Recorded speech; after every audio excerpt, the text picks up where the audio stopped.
Hello, welcome to this video on Vrikshasan. I am Ganesh, a yoga teacher, a holistic wellness coach. Vrikshasan. Before we jump onto the mat to practice Vrikshasan, let's try to understand some fundamentals, some background, some theory about Vrikshasan.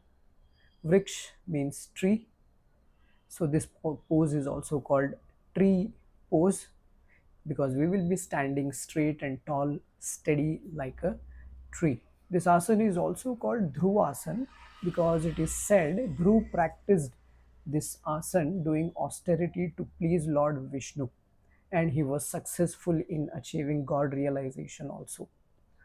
So, along with physical benefits, we will target to achieve mental and spiritual benefits also. The threefold purpose of Vrikshasana is at physical level, it strengthens our legs because it tones the leg muscles as we are standing and loading the legs. And it also opens the hip nicely, relieving all the tension stored in that region, tension energy stored in that region. We don't pay a lot of attention to the hip joint.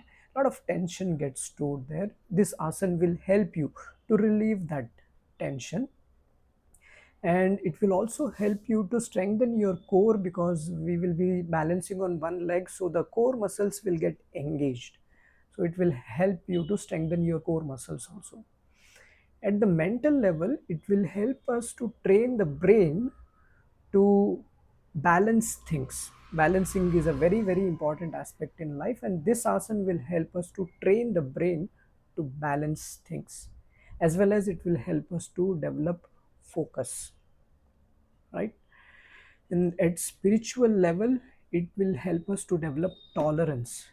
Tree is a symbol of tolerance in spirituality, and since we are practicing this posture, remaining steady, tall, standing straight for a long period of time, it will help us to develop tolerance. And since we are joining both the hands, automatically it will help us to develop reverence, devotion.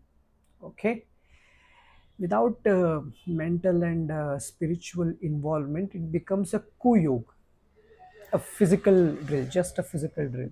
Let's not do that. Let's make it suyog, a harmonious union, and let's try to get maximum benefit out of it. Before we do the asana, a few words of caution. People who have knee joint problem, ankle joint problem, should avoid this because we are loading the leg, so the joints will get hurt.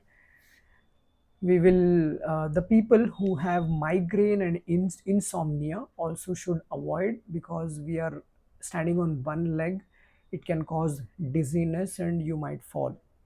And people with high blood pressure, you don't need to lift your hands up. You can keep your hands near the chest like this. I will explain the simplifications, the modifications as we practice. And people with low blood pressure, they can reduce the duration of standing in the vrikshasana. So with all this information, let's go ahead and practice vrikshasana, the dhruvasana. Okay, so you can take the center of the mat. Place the left leg firmly on the ground, all the weight on your left leg. Lift your right foot, place it on your left thigh. Open your leg nicely, opening the hip as if you are standing on a single plane. And breathing in, raise your hands up, completely up like this. Join both the hands and stretch upwards. Stretching will also help you to balance yourself. And for people who have difficulty in standing like this on one leg, to start with, you can take support of the wall like this. It's okay to simplify and modify. Slowly, slowly, with practice, you will definitely achieve perfection. But for the time being, you can take support of the wall and then lift the leg and then lift your hands up. As I said, if you have high blood pressure, you can keep your hands just near the chest instead of lifting it up. Okay, And these are the two modifications of hand. Keep it near the chest. You may keep it on the head also if you like, that's also fine, or all the way up. And the modifications for the leg, if you can't stand for a long period of time on one leg, or you don't want to stand for some reason, for some difficulty, physical condition, you can even place your right leg like this, okay, opening little bit the hip also, and then lift the hands up or keep it near the chest or on the hand like this. So this is fine. Or you may just lift the leg little bit. Instead of going all the way up, you can place it like this, and reduce the extent. So that way what is happening is you are simplifying and modifying the posture according to your physical needs. Breathing in, lift both the hands up, join both the hands and stretch upwards. Keep stretching upwards and focus on a single point. Focus on a single point.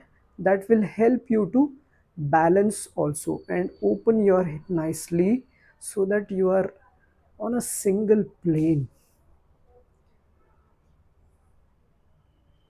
Keep breathing 4 to 6 breaths in every posture. And after completing, as you breathe out, bring the hands down and slowly relax. So try to do this on both the sides. Okay, let's do this on the other side. Right leg firm. Lift your left leg, place it on the right thigh, open your leg nicely, breathing in, lift both the hands up, join both the hands and stretch upwards, or you may place it like this, or you may simplify it like this. Okay, according to your physical condition, according to your age. Breathing out, bring the hands down. So as we go into the posture, breathe in. As we come out of the posture, breathe out. With that, we are done with practicing Vrikshasan. Vrikshasan at physical level, I mentioned many benefits. It is working mainly on our two systems of the body, the musculoskeletal system, our legs, our leg bones, hip, and the core, and the nervous system by improving the mind body coordination. And at subtle body level, it is working on your Muladhara chakra, the root chakra, and the heart chakra, the Anahad. That way, it is helping you to develop stability, enhance your stability, and love and compassion also. Okay, and this can help you to treat some of the diseases if you are having difficulties such as mental instability, distraction, you are facing distraction, or you have posture problems, incorrect posture. This can also help you to treat that.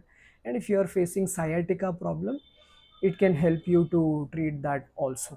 But remember, you have to practice gradually, consistently for a longer period of time, not practicing just for one day.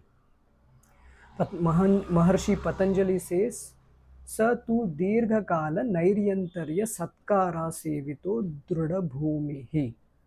So the practice becomes firmly grounded and gives you the results only when you practice it for a long period of time without any interruptions and with pure intentions. I hope you got all the knowledge and information needed to practice Vrikshasan. Thank you for watching this video, and I wish you perfect physical, mental, and spiritual health.